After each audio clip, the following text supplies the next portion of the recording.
Alright guys, welcome back to Formula 1 News. Max Verstappen wins the Imola Grand Prix after an amazing first lap overtake on Oscar Piastri, and that set the tone for the Grand Prix, but it was dramatic from start to finish. Virtual safety cars at the end of the race, team orders drama as well, Ferrari somehow making up for a disastrous Saturday, but the big drama once again at McLaren. They started on pole, they did not win the Grand Prix, and even when the opportunity maybe presented at the end of the race with the safety car for Piastri and Norris, lots of drama potentially happening there, especially in terms of the way the McLaren could have handled the race compared to the way they actually did. The upshot is the title is very much still alive after today. Very much into your thoughts in the comments. Hit the like button if you enjoy. Subscribe if you're new as always. I'd greatly appreciate it. First of all, let's just dive straight into the drama. Yuki Tsunoda, after crashing yesterday, his entire PU was replaced. The survival cell was replaced. He started from the pit lane right at the back of the grid, and actually it all worked out rather well. The key quote, I'm not sure I mentioned this in yesterday's video, but Max Verstappen, after everything that happened yesterday, said that the feeling in the car after these upgrades here in Imola combined to the new floor they brought in Miami has given him the best feeling in the car that he's had so far this year. That was in quali, and in the race it was true again. I think there was a feeling for myself and for many others that during the end of the first stint, maybe McLaren, they'd keep their rear tyre temperatures in check and they would cruise up to the back of Max Verstappen as we saw, such as, let's say, Miami. But no, very different story. Red Bull seem to have taken a pretty substantial step. Max is really happy about it, and that means this championship is very far from over indeed. The big question, though, going into the race was who was going to lead out of turn one, because it was my expectation this race would be potentially a bit of a procession after the first corner. Kind of proved to be the case, but the safety cars definitely spice things up, as we will get into. I thought it was going to be potentially fireworks into turn one. It is what we had, but not in the way that I expected, because Oscar actually got a really good launch off the line and Max didn't. Max got a pretty bad start. Russell was actually the man who was maybe, if anyone, more likely. He tried to find a way, George, to get down the inside of Piastri, but Piastri was very committed to his line. He actually held his line perfectly because Russell didn't quite have enough room to go to the inside, but it meant that Max didn't have the perfect line on the outside. So Piastri handled it well. But Max Verstappen made one of the greatest passes that I've ever seen watching Formula 1. Like, this was, honestly, an incredible overtake. Now, okay, maybe Piastri could have defended a little bit tighter to the outside line and not allowed Max to quite have this much purchase. I think Piastri, not gonna lie, if you swapped out Piastri for Lando here, given Lando's starts historically, I would have said this was Lando Norris in that car number 81 McLaren, because this is the type of defense that, you know, you would expect a driver who's going to win a championship to put up, and that didn't really happen. Max deserves unbelievable credit, because in this moment here, to go around the outside of Oscar Piastri was just an absurd move, because it was a move that needed to happen, but it was a move that I didn't think was on. Like, Max got a bad launch off the line. He was a whole car length behind Oscar here. You're thinking there's no way you can send it around the outside. Oscar's simply going to hold the line. He's going to push you off into the gravel. You're taking so much risk because Oscar knows the rules and that's how he's going to do it. But I just don't think Oscar was ready for Max to go late on the brakes, absolutely nail it with the braking point around the outside, and Oscar Piastri is forced to yield the position because Max gets to the corner at turn 2 first. I mean, look how far. Just look at this, right? Max is here, George is here, and then the next screenshot, Max is here, George is there. Like, it just shows how late Max broke, and obviously he's taking the racing line so he can take it faster than George was. But for Oscar, you know, he'll definitely think that he should have defended this better. I think he thought there was no way Max was going to go for it there. But all of a sudden, Oscar realizes, hang on a second, he's on the outside of me. You know, Oscar had the room here to pull over to the right-hand side and be a little bit more defensive. I'm sure he was worried about Max then diving down the inside. But that doesn't really work in the rules anymore, right? You can't really, like, get away with those crazy dive bombs. So, and they changed the rules recently to this effect, and Piastri and Max very much know about that. Unbelievable overtake, like race-defining overtake, one of the best overtakes you're going to see. I mean, this is from Max's onboard as well. Like, he's well behind Russell at this point, but Russell gets super boxed in, has to back out of it. And at this point, you know, there was maybe an opportunity here for Oscar to pull over to the right and cover this a little bit better, but he didn't. And I just don't think he was expecting Max to go for that move around the outside of turn 1, turn 2. And that was such a critical feature of the Grand Prix, right? So, unbelievable for Max, like, absolutely sensational. And yeah, Oscar will feel pretty gutted, because had he held on to that, it's likely the race would have played out very differently indeed. And the championship could be not out of reach, of course, but Piastri would have let's say, a little finger on the trophy. Certainly not the case as it stands. This is Gasly going off the road. Look, Charles Leclerc was racing hard today, and I think largely he was racing pretty fair, but we'll certainly get into that in a few minutes. Norris eventually gets past Russell. It was actually a terrible day for Mercedes today, and that's pretty interesting because they started the season well. They brought an upgrade. They were expecting to do pretty well around here, I think, but no, nowhere near the pace. The tyre deg was horrific. I mean, George was defending for his life against Lando for a few laps, and that cooked his medium tyres. He boxed on like lap 11 or lap 12. Lando, however, having made the move, then went very long indeed. And we saw here, on lap 11, this is where Lando's just about to get that move done, actually. Verstappen's leading from Piastri by a couple of seconds. Then, unfortunately this is Fernando Alonso. The pace of the Aston Martin was not terrible. Unfortunately for many of these drivers today, the strategy just did not play out in their favour at all. And there were quite a few drivers who boxed very early because they thought it was going to be a two-stop. And for some drivers it was, but only because of the safety car. The mediums were giving up very early. Many thought that it was going to have to be, a two-stop to the end. They were pitting on lap 10, lap 11.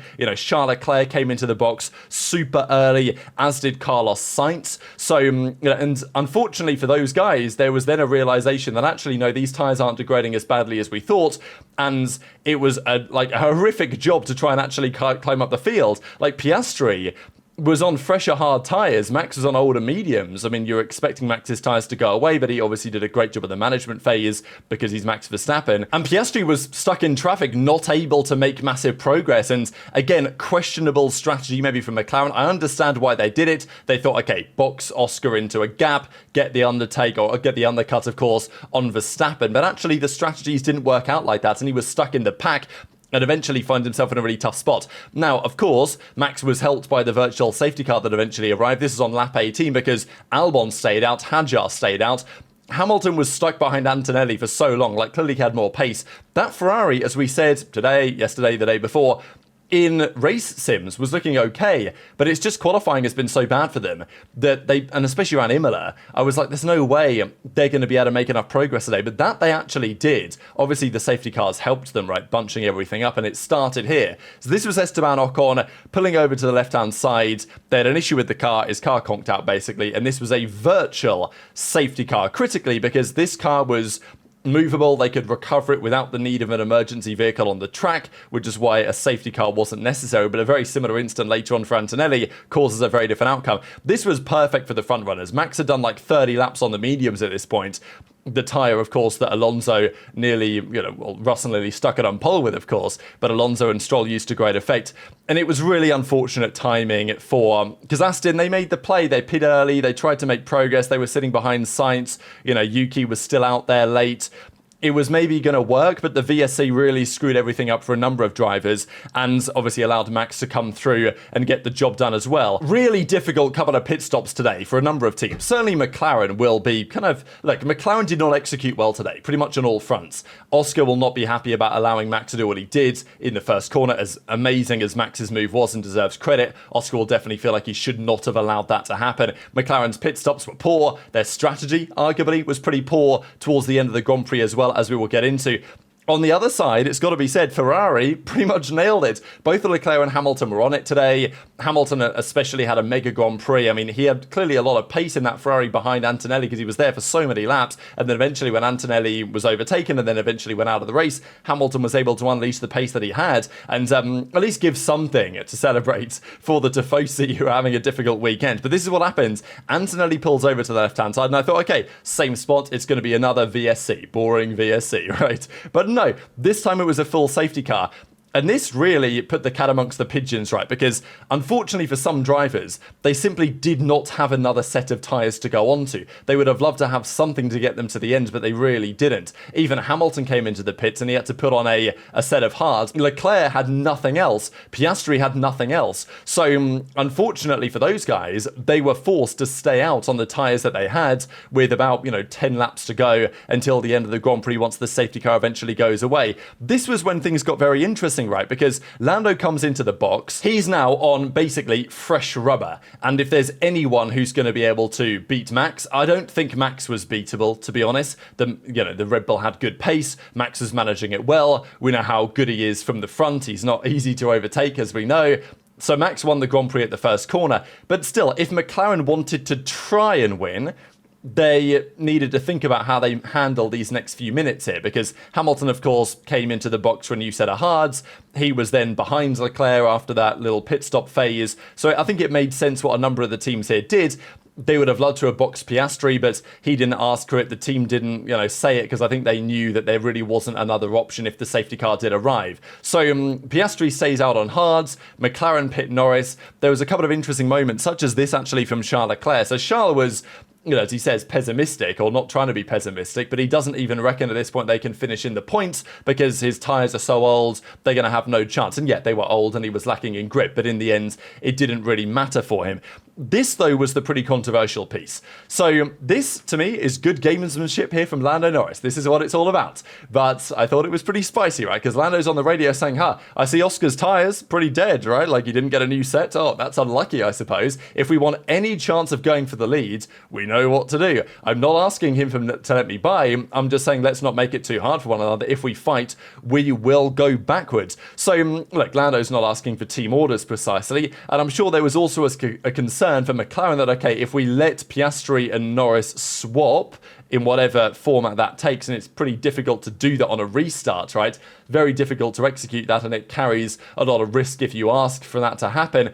You're then leaving Piastri potentially to the wolves to get eaten alive. So I think on some level what McLaren did was understandable, that they basically said, you know what, Lando, Oscar, it is what it is. Let's just, you guys fight it out. But it is questionable, because if they wanted to try and win the race, they had to think about this and probably do more than they did. But if they wanted to make sure that they weren't favouring one driver or another, because if they forced Piastri to let Lando through, first of all, if I'm Piastri, I'm not doing it, like, straight up. I'm fighting for a championship here. But second of all, even if they did ask him to, it then potentially compromises their points haul at the end of the weekends, because McLaren, Piastri may end up losing positions further down, although, of course, the constructors for McLaren is not really in question, is it? They are going to win it this year. So that's not really much of a doubt. But still, I think the way that McLaren had to handle this got pretty interesting, especially with Lando putting some pressure on the radio. And yeah, as we can see, Piastri's tyres 19 laps old, Leclerc's tyres 20 laps old. Hamilton had, actually a pretty brand new set of mediums, actually. I thought that they were an older set. I think it was just they did so many laps on under the safety car that I forgot that they actually were pretty new. So anyway, Hamilton had 3 laps on his tyres, and then you can see the older tyres compared to the newer tyres here. Piastri didn't have the option, Leclerc didn't have the option, so they stay out there. But I mean, still, this delta was inevitable that Norris was going to get past. It's merely the way that it was handled was very interesting. So at this point, you can see Max has pulled out a lead after the safety car disappears. Piastri's 4 seconds back already, and he's battling with Lando. So, it's very interesting the way that McLaren approached this, because as a team, they effectively gave up the chance to win. They effectively handed the win to Max on a silver platter, and he'd earned it. And if it wasn't for the safety car, he'd have won by an absolute mile. But because the VSC benefited him and the time that he gained and all that type of stuff, and Piastri lost so much time in traffic at the early part of the Grand Prix when they attempted the undercut. But in effectively allowing their guys to race, they allowed Max to win the race. And, I think Max would have won it anyway. But the point is that McLaren and the drivers of that team have to recognise that this championship is not over. I mean, I said it in the pre-show yesterday, and I've obviously made this point very clear for some time. Wherever Max is always in the championship, right? Until it's mathematically impossible, I'm never going to be able to rule him out. We've got the flexi-wing changes coming up very shortly as well. Verstappen gains 10 points today over Oscar Piastri and gains another 7 on Lando Norris. I mean, mega result for Verstappen, executed incredibly well. And then the McLarens do some battle, they go to war, Norris gets the move done on the outside. It was actually a really close fight, this. It was definitely, I'm sure Zach Brown was kind of like a heart-in-mouth moment, but Norris eventually does get the move done, but of course by that time it's too little too late. The drama then switches back in favour of Ferrari. So this was Alex Albon trying to get a move done around the outside of Charles Leclerc. The move was on. I mean, honestly, Williams, Sainz kind of got screwed over by strategy and didn't have a great base, but Albon, he had the perfect strategy, went out long, the safety car helped him, the VSC helped him, of course, and he was in great position to capitalise at the end of the Grand Prix. So Williams nailed it with Albon. To see a Williams and a Ferrari go head-to-head is kind of nostalgic, but, equally pretty exciting for the sport where these guys are. But Leclerc was defending with his life, and defended very aggressively indeed. This was the situation, so Albon chases down Leclerc, And, well, Albon is to the outside and ahead. I mean, you guys can tell here that he's definitely ahead. He's not a full car length ahead, but he is ahead at the braking zone of the corner. This is where they brake, because this is where Albon's DRS closes, right? So I've not seen this from the above perspective. It looks like he's ahead, but not massively ahead. Let's be real. I mean, if we were to draw a line there, the question really is Charles Leclerc alongside enough? Is his front axle alongside Albon's front mirrors? Because if he is, then he's entitled to this, right? Because the rule now is that on the inside, if you're trying to hold the position or overtake on the inside, then you've got to be at least alongside going into and during the corner. This is going into the corner. And at this point, Albon's trying to hold it around the outside, which he does. But Leclerc at the apex is certainly, I mean, even you could argue ahead, and he just forces Albon out of road. Now, this is very controversial. You guys will have your opinion on it. My opinion is that if this was a runoff area and there wasn't gravel here, this would be perfectly fine. And honestly, I think it is fine, depending on what happens at this point, right? At the braking zone, like when they brake right here, depending on, we don't have another angle of this right now, so I'm not sure we can 100% say. But to me, Leclerc, before the corner, at this point in the corner, he is at least alongside. At this point in the corner, he's probably ahead at the apex, or certainly alongside of the apex on the inside. In my opinion, Leclerc is entitled to do exactly what he did.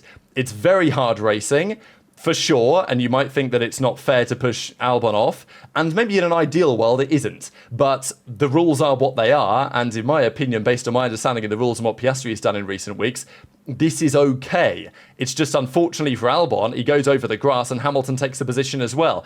So it's really unfair on Albon on some level, but equally, Albon had to go for it, he had to try it, and he was run out of road.